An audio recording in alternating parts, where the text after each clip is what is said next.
Assalamualaikum warahmatullahi wabarakatuh. Oke, saya sebagai moderator, saya akan memandu jalannya presentasi kali ini. Dari kelompok 4, yaitu dengan tema pengertian keadilan dalam bisnis. Nah, kelompok 4 ini terdiri dari pertama Ikrimah Nur Fadilah, kedua Aditya Irfan Sehan, ketiga Aditya Rizky Anwar, keempat saya Nufan Rahmat Julianto, kelima Khairunisa Nur Fauziah, dan yang terakhir Linda Nur Aini.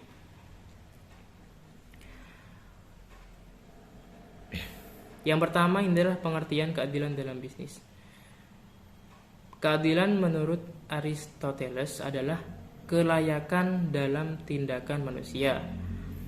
Masalah keadilan berkaitan secara timbal balik dengan kegiatan bisnis, khususnya bisnis yang baik dan etis. Ya.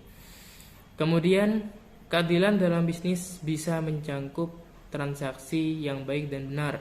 Dalam proses jual beli harus disertai keadilan yang disetujui kedua belah pihak. Ya, jadi antara konsumen sama penjual itu harus memiliki kesepakatan yang saling yang saling mengakui, artinya timbal balik yang baik gitu. Terwujudnya keadilan masyarakat akan melahirkan kondisi yang baik dan kondusif bagi kelangsungan bisnis. Assalamualaikum warahmatullahi wabarakatuh. Perkenalkan, nama saya Khairunisa Nur Fauziah, NIM 21104112224.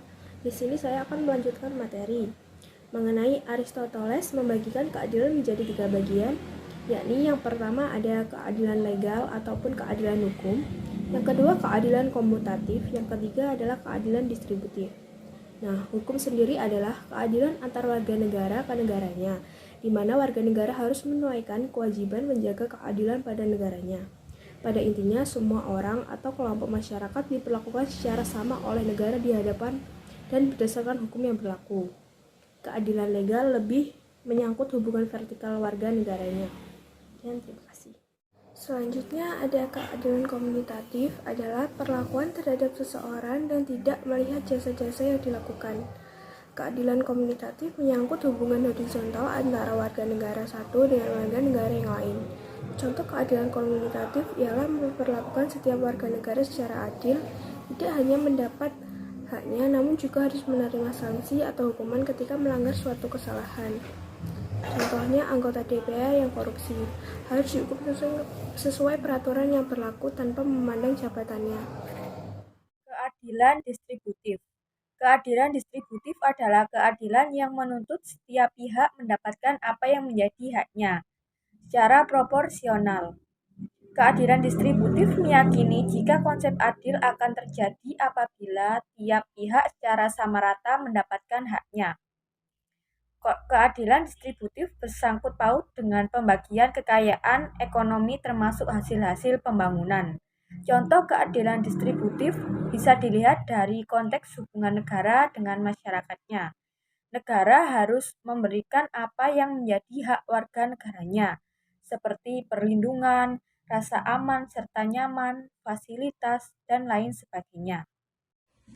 Prinsip keadilan menurut Adam Smith yaitu A. Prinsip Noam. Menurut Adam Smith, prinsip paling pokok dari keadilan adalah prinsip Noam atau prinsip tidak merugikan orang lain. Dasar dari prinsip ini adalah penghargaan atas harkat dan martabat manusia, beserta hak-hak yang melekat padanya, termasuk hak atas hidup. Contoh kecil, kita bebas menggunakan barang-barang milik kita seperti radio, televisi, dan lain-lain. Akan tetapi pada titik tertentu kebebasan tersebut menjadi terbatas seperti ketika menyalakannya dengan volume tinggi pada malam hari. Tentu akan mengganggu dan merugikan tetangga kita yang sedang beristirahat. bahkan hak dan kebebasan mereka untuk beristirahat dengan nyaman dan tenang. Pola inilah yang disebut dengan kebebasan yang berkeadilan. Assalamualaikum warahmatullahi wabarakatuh. Nama saya Aditya Irfansyah Widodo, NIM 21104111221. Di sini saya akan menjelaskan tentang prinsip non-intervention.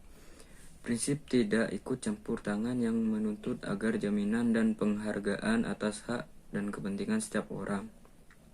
Tidak seorang pun diperkenankan untuk ikut campur tangan dalam kehidupan dan kegiatan orang lain. Campur tangan dalam bentuk apapun akan merupakan pelanggaran terhadap hak orang tertentu yang merupakan suatu harm atau kerugian, dan itu berarti telah terjadi ketidakadilan.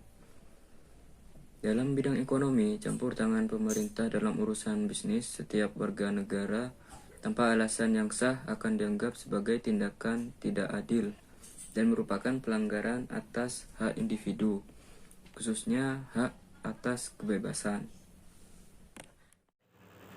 Prinsip keadilan tukar. Prinsip pertukaran dagang yang fair terwujud dan terungkap dalam mekanisme harga pasar, yang merupakan penerapan lebih lanjut dari NOHAM, secara khusus dalam pertukaran dagang antara satu pihak dengan pihak yang lain dalam pasar. Adam Smith membedakan antara harga alamiah dengan harga yang aktual. Harga alamiah adalah harga yang mencerminkan biaya produksi yang telah dikeluarkan oleh produsen yang terdiri dari 3 komponen, yaitu biaya buruh, keuntungan pemilik modal, dan sewa. Harga pasar atau harga aktual, yaitu harga yang aktual ditawarkan dan dibayar dalam transaksi dagang di dalam Itu pasar. saja penyampaian dari kelompok 4 ya yang bisa kami sampaikan. Apabila ada kurang lebihnya, saya mohon maaf yang sebesar-besarnya. Akhir salam, assalamualaikum warahmatullahi wabarakatuh.